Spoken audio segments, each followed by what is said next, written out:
All right, welcome back. Today, we are going to pull back the curtain on something huge, something invisible that basically runs our entire digital lives. We're talking about the journey from these simple, single databases of the past to the absolute behemoths that have to handle the insane scale of today's internet. So, yeah, let's get right into it. Have you ever really thought about it? You're on your favorite app, right? And so are millions of other people all at the same time, posting, scrolling, buying stuff. How does the whole thing not just fall over? That's the exact puzzle we're going to solve today.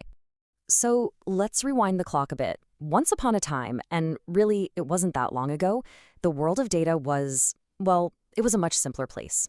For developers, life was pretty straightforward. The internet was smaller, and the demands on our systems, totally manageable. And back in this golden age, the king of the castle was the relational database. Just picture a gigantic, perfectly organized spreadsheet. Everything had its own box, its own row, its own column.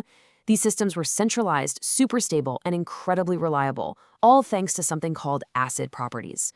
Now, ACID stands for atomicity, consistency, isolation, and durability, which is a mouthful, I know. But in simple terms, it's just a set of promises. A promise that your bank transfer, for example, will either go through completely or not at all. It'll never get stuck halfway. And for a long, long time, this was absolutely perfect. It was all we needed. But then, boom, the internet just exploded. All of a sudden, we weren't talking about a few hundred users or even a few thousand. Nope, we were talking millions. Millions of people all trying to get through the same digital door at the exact same time. And it wasn't just about how many people there were. It was about what they were doing. Every single second brought this swarm of new transactions. Likes, comments, purchases, uploads, thousands of them, every single second, coming from all over the planet. And all of that activity, it created a tidal wave of data. We just blew past megabytes, past gigabytes, and straight into terabytes of information. The old centralized systems, they were just drowning, completely and utterly overloaded. The king was about to lose his throne. And this gets to a problem that was even bigger than just the scale. The old systems were rigid. A perfect example of this is back in 2013, when Facebook wanted to add a feature that seems so simple now, letting you reply to a comment with a photo. Well, with their old relational database, that was a massive headache. You couldn't just add a photo column. No, you'd have to redesign the entire table structure. The system just wasn't agile enough for the crazy pace of the modern web. So with this crisis of scale and, just pure inflexibility, a whole new philosophy had to emerge. It was called NoSQL. And it's important to know this doesn't mean no to SQL. It actually means not only SQL. It was a completely radical rethinking of how we should store and manage all this data. Okay, so what were the core ideas here?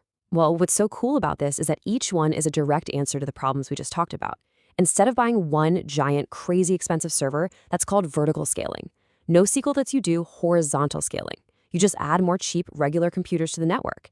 It was designed from the ground up for easy replication across the globe. And maybe the most important part, it embraces flexible, schema-free models. You want to add a photo to a comment? Go for it. You don't have to tear down and rebuild the whole system to do it. But, and this is a huge but, all this new power and flexibility came with a massive trade-off. And this trade-off is governed by a fundamental law of distributed systems, the CAP Theorem. It's pretty simple, actually. It says that when your database is spread out across a bunch of different machines, you can pick two of these three guarantees, but you can never have all three at the same time. So let's break down what they are. First up is C for consistency. This is a simple promise. Whenever you ask for a piece of data, you will always get the absolute latest, most up-to-date version, period. Everyone, no matter where they are, sees the exact same thing at the exact same time. Your bank balance? Yeah, you definitely want that to be consistent. Next, A for availability. This means the system is always on. It will always give you an answer. Now, it might not be the most recent answer. Think about seeing a friend's old profile picture for just a few seconds after they've updated it. But the key thing is the system will never just give you an error message. The lights are always on, someone's always home. And finally, P for partition tolerance.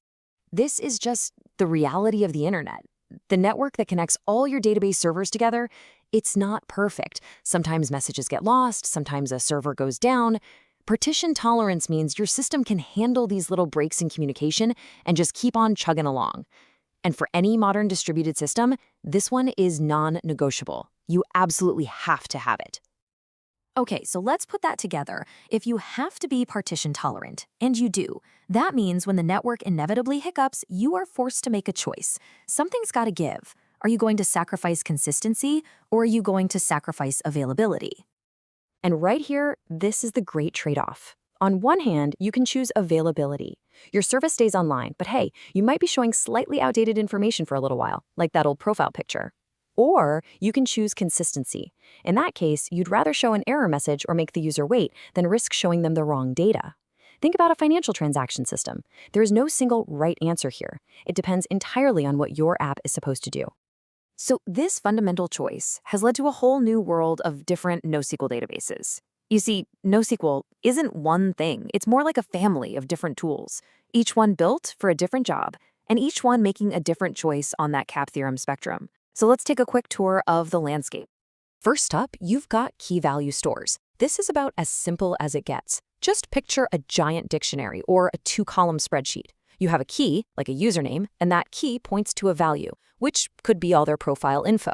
It's incredibly fast for simple lookups, which makes it perfect for things that need to be recalled instantly, like what's in your shopping cart or your current login session. Next up, document databases. These are the direct answer to that schema problem we talked about with Facebook. Here, data is stored in these flexible documents, kind of like a Word doc or, more accurately, a JSON file. This means you can add new fields whenever you want without breaking anything. It's fantastic for things like content management systems or product catalogs, where every single item might have a totally different set of attributes. Then you've got wide column stores.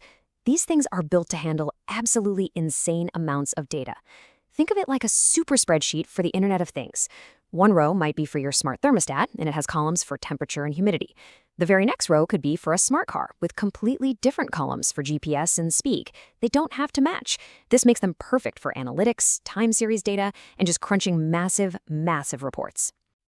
And finally, we have graph databases. Now, these are really interesting because they don't focus so much on the individual pieces of data, but on the relationships between them. Who is friends with whom? Which products are people buying together? Graph databases are purpose-built to answer those kinds of questions incredibly fast.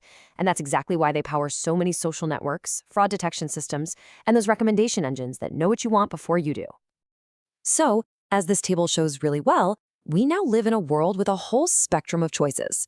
You've got your reliable old SQL, you've got your flexible NoSQL, and you even have this new category called NewSQL, which basically tries to give you the best of both worlds. The massive scalability of NoSQL, but with the strong consistency guarantees of the old guard.